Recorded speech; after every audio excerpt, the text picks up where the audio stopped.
وہ طبقات جو عام طور سے اس طرح کی سیلیبریشنز کی جوازیت کے قائل ہیں، اب وہ بھی کہنے پہ مجبور ہو گئے کہ بھائی اس کے اندر اس قسم کی تم نے خرافات ڈال دیں جن کا تو کوئی تعلق شریعت سے نہیں بلکہ وہ حرام ہے. یعنی ڈانس ہو رہے ہیں، میوزک چل رہے ہیں، مرد و زن کا اختلاط ہے، اور پھر اب وہ جو مختلف قسم کے جو ہے نا ماسکس پہن کے اور مختلف ہیئت اختیار کر کے فیک داڑیاں لگا کے کوئی صحابہ بنا ہوا ہے، کوئی صحابیات بنا ہوا ہے، اس قسم کے جو کام شروع ہو گئے. تو وہ بڑی اہم بات کسی نے کہی تھی کہ بدعت کبھی بانج نہیں ہوتی.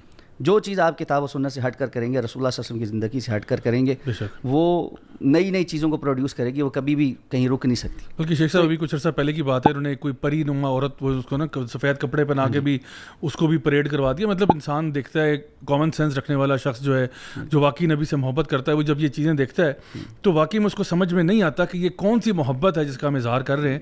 کیونکہ انہی محفلوں میں اگر نبی کریم صلی اللہ علیہ وسلم آ جاتے تو آپ سوچیں کہ کیا وہ ان کو شاباش دیتے، وہ خوش ہوتے، یا وہ دیکھتے کہ جو چیزیں جن سے اللہ نے منع کیا تھا، جس سے اللہ کے رسول نے منع کیا تھا، وہی کام جو ہے وہ ان ساری محفلوں میں ہوتے ہیں. قل ان کنتم تحبون اللہ فاتبعونی، اس کو جوڑا ہی اتباع کے ساتھ گیا ہے. ہر محبت کے کچھ تقاضے ہوتے ہیں. بیوی سے جو محبت ہے اس کے تقاضے تھوڑے سے مختلف ہیں، والدین سے محبت ہے اس کے تقاضے کچھ مختلف ہیں، اولاد سے محبت کے مختلف ہیں. رسول سے محبت کا سب سے بنیادی تقاضا یہ ہے کہ اتباع کرنی ہے. اور یہاں پہ ایک اور قابل غور چیز یہ ہے کہ یہاں پہ اتباع کا لفظ کہا گیا فاتبعونی، یہ نہیں کہا گیا کہ فاطیعونی. اس لیے کہ اطاعت تو وہ ہے کہ جب میں نے کہہ دیا یہ کرو تو کسی نے کرنا تو وہ میری اطاعت ہوگی. کسی کی اتباع یہ ہے کہ کہنے کی ضرورت پیش نہ آئے بلکہ قدم پر قدم رکھا جائے اور پوری طرح سے فالوئنگ کی جائے. تو اس لیے یہ جو ایک چیز ہے، یہ ایک شبہ ہے، ایک ڈاؤٹ ہے کہ آپ کو نہیں پتا ہماری نیت کیسی ہے. ہم نیت پہ بات نہیں کر رہے، ہم کر بھی نہیں سکتے.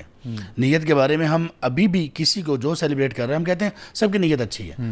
ہم یہ کہتے ہیں کہ اگر یہ آپ عمل صالح سمجھ کر رہے ہو تو پھر دوسری چیز بھی ہونی چاہیے. آپ صلی اللہ علیہ وسلم کے فرمان سے مسلم میں من عمل عملا لیس علیہ امرنا فہو رد، جس نے کوئی بھی ایسا معاملہ، کوئی بھی ایسا کام کیا کہ جس پر ہمارا امر اور ہمارا طریقہ نہیں تھا تو وہ مردود ہے. کہ 3 صحابہ آئے اللہ کے رسول صلی اللہ علیہ وسلم کی غیر موجودگی میں اور آپ کی عبادات کے متعلق سب کچھ پوچھنے کے بعد انہوں نے یہ سمجھا کہ اللہ کے رسول تو معصوم عن الخطا ہے، آپ کے تو گناہ ہی کوئی نہیں، جبکہ ہم تو گناہ گار ہیں، تو ہمیں کچھ ایکسٹرا کرنا چاہیے. تو ایک نے کہا جی میں پوری رات عبادت کروں گا، دوسرے نے کہا میں ہر روز روزہ رکھوں گا، کسی بھی نہیں چھوڑوں گا، ایک تیسرے نے کہا کہ میں شادی نہیں کروں گا اس لیے کہ بیوی بچوں کے جھمیلے میں پڑھ کے دین کی خدمت نہیں ہو سکتی.